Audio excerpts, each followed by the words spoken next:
Charlie Kirk's memorial. Charlie Kirk's memorial made me notice some things. And when we talk about turning the other cheek, it seemed like some people wanted to do that and others did not.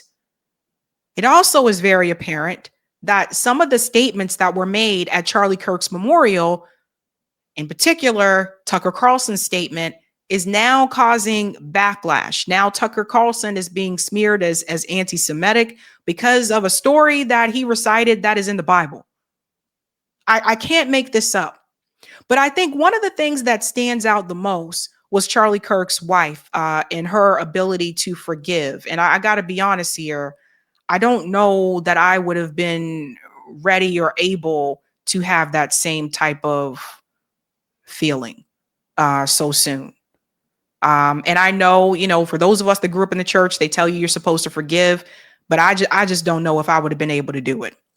But she did. And I think this is something that a lot of people are talking about. Check this out. That man, that young man, I forgive him.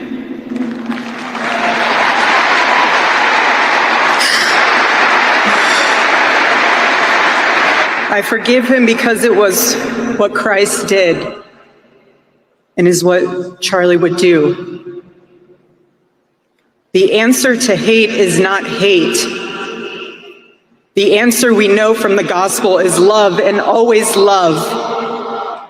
Love for our enemies and love for those who persecute us. That was an emotional moment yesterday from the widow of Charlie Kirk during the memorial service for her late husband. Charlie, of course, quoting from Matthew, where Jesus commands us to love our enemies and to pray for those who persecute us. Good morning and welcome to Morning Joe. It's Monday, September 22nd. With us, we have co-host of our fourth hour, staff writer at The Atlantic, Jonathan Lemire. U.S. Before they get into some of that I want to show as well. Some people, felt as though they said it's theater. I don't know. I wasn't there. It is what it is. But what gets weird about this is the message that she said was the response of this is don't respond with hate, right? That's important when you see what Donald Trump said. Let's continue on here a little bit. Conservative activist Charlie Kirk. NBC News senior correspondent Garrett Hake has all the details. President Trump closing out a day of prayer and politics at the Arizona memorial service for assassinated conservative activist Charlie Kirk. None of us will ever forget Charlie Kirk, and neither now will history. The president's speech following remarks by members of his cabinet and inner circle, including an emotional Vice President J.D. Vance, who was close to the 31-year-old Kirk. I have talked more about Jesus Christ in the past 2 weeks than I have my entire time in public life. And that is an undeniable legacy of the great Charlie Kirk. God bless all of you. Kirk's widow, Erica, who will succeed her husband as CEO of Turning Point, the conservative youth organization he founded, speaking emotionally about her husband.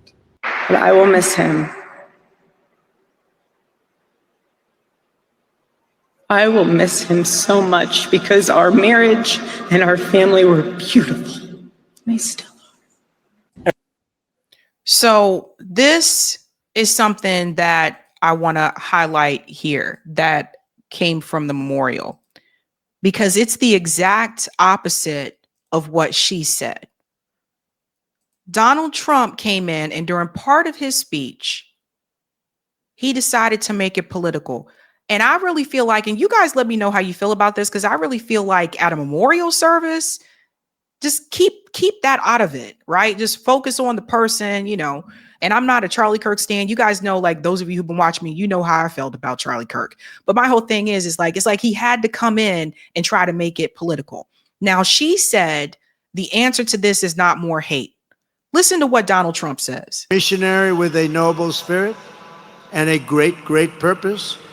He did not hate his opponents. He wanted the best for them. That's where I disagreed with Charlie. I hate my opponent. And I don't want the best for them. I'm sorry. I am sorry, Erica. But now Erica can talk to me and the whole group, and maybe they can convince me that that's not right, but I can't stand my opponent. Charlie's angry. Looking down, he's angry at me now. So why was that necessary, given what she had already said?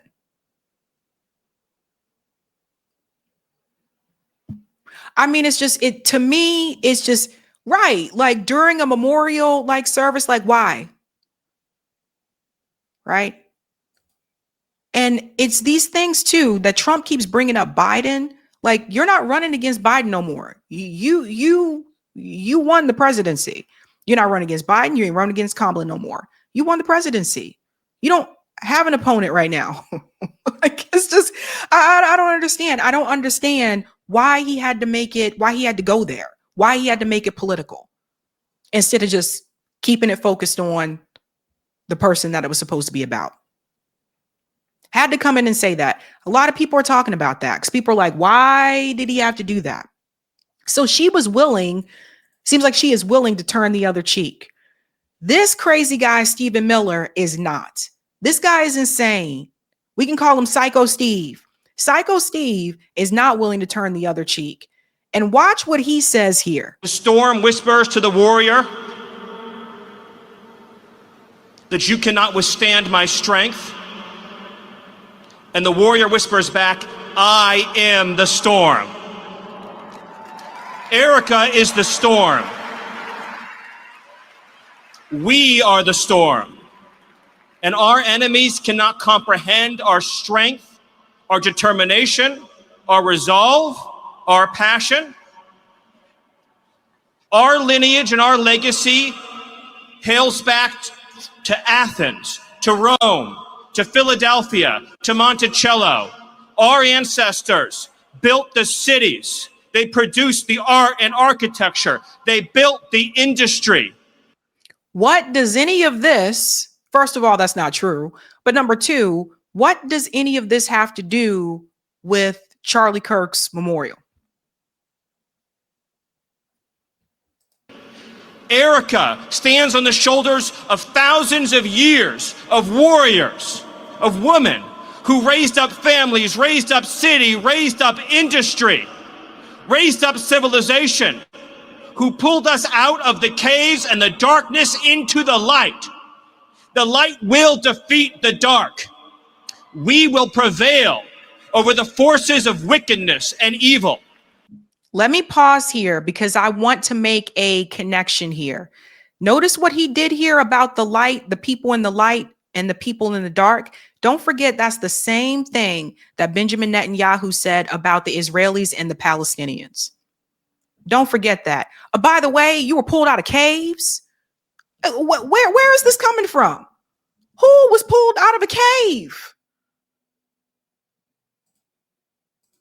They cannot imagine what they have awakened. They cannot conceive of the army that they have arisen in all of us. Because we stand for what is good, what is virtuous, what is noble. And to those trying to incite violence against us, those trying to foment hatred against us, what do you have? You have nothing. You are nothing. You are wickedness, you are jealousy, you are envy, you are hatred. You are nothing. You can build nothing. You can produce nothing. You can create nothing. We are the... What does this have to do with Charlie Kirk's memory? What does this have to do with Charlie Kirk's memorial? The ones who build. We are the ones who create. We are the ones who lift up humanity. You thought you could kill Charlie Kirk? You have made him immortal. You have immortalized Charlie Kirk. And now millions will carry on his legacy. Well, he's right about one thing. That is true, that Charlie Kirk is even more popular now. Here's something I wanted to show people. People need to be very much aware. Let's see if I can find it here. If they show the audience again. All the people Oh, well, all the people that were at that memorial service, there was a lot of people present there. A lot of people present. The I've said this before, the Democratic Party, they ain't ready for all of this. But the craziest part of all of this is now the smears that Tucker Carlson is getting because of the speech that he made, where he talks about a story in the Bible. Oh, God.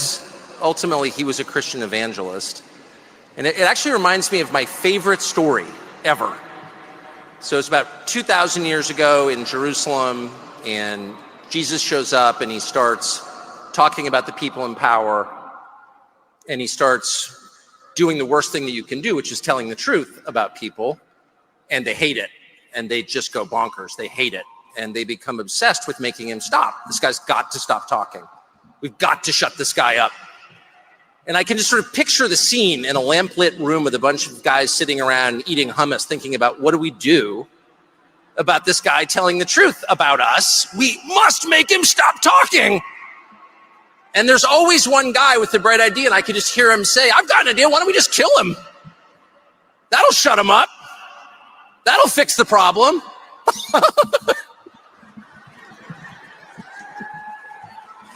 It doesn't work that way. It doesn't work that way. Everything is inverted. Yeah, Charlie Kirk is more popular now than he was when he was alive. Like, I got to tell you guys, like, there are a number of people who I just assume know who everybody is. But there are a number of people that told me they didn't know who Charlie Kirk was. So I have to remember, like, not everyone is engaged in the political space. Not everyone's paying attention to like all of this stuff. So it is something that we do have to remember. But that speech that Tucker Carlson gave there apparently now has him in hot water. So if you can imagine, the smears are coming out. They're coming out, folks. Tucker Carlson accused of wild anti-Semitic innuendo at Charlie Kirk's memorial service. So here we go. What did I tell you? It says here, Carlson, who has become a fierce critic of Israel in recent years, was accused of dabbling in anti-Semitism by telling a story about Jewish leaders wanting to kill Jesus for telling the truth in the context of Kirk's horrific murder. Oh boy. And so they get into the statement he said there. President Trump's ambassador to Israel during his first term, David Friedman, reacted to Carlson's speech, saying anti-Semitic innuendo and cackling like a chicken are never appropriate, but even less so at a memorial service for a great man. That's David Friedman's post right there. Here we go here. The very fact that so many people who watched or participated in Charlie Kirk's memorial are debating the appropriateness of Tucker Carlson's speech tells you he gave the wrong speech. The event was not about him, Friedman later added. The Daily Wire, Ryan Saavedra reacted by saying Tucker Carlson could not contain his hatred for Jewish people for even just a few minutes. In fact, it's what he led with at Charlie Kirk's memorial. So here we go again, folks. Here we go.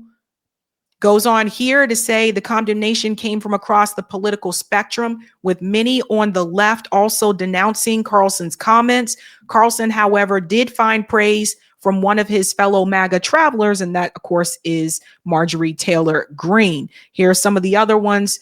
This Corey Walker guy said anti-Semitism penetrating the deepest reaches of both parties is depressing. We aren't seeing the consequences yet, but they will be obvious soon. Once the boomers die off, the U.S. will be more like Europe, Canada, and Australia when it comes to open anti-Semitism. Again, this is another one. I really think this guy is also one of those paid accounts. And this one here from E. Michael Jones, in plain language, Tucker Carlson is saying that Jewish people killed Christ 2,000 years ago for telling the truth, and they killed Charlie Kirk last week for the same reason. So this is just, so as you guys can see, they are very upset with him and they are coming after him. And I just want to add one more part here. This is the question that I have for those who are, Christians, practicing Christians.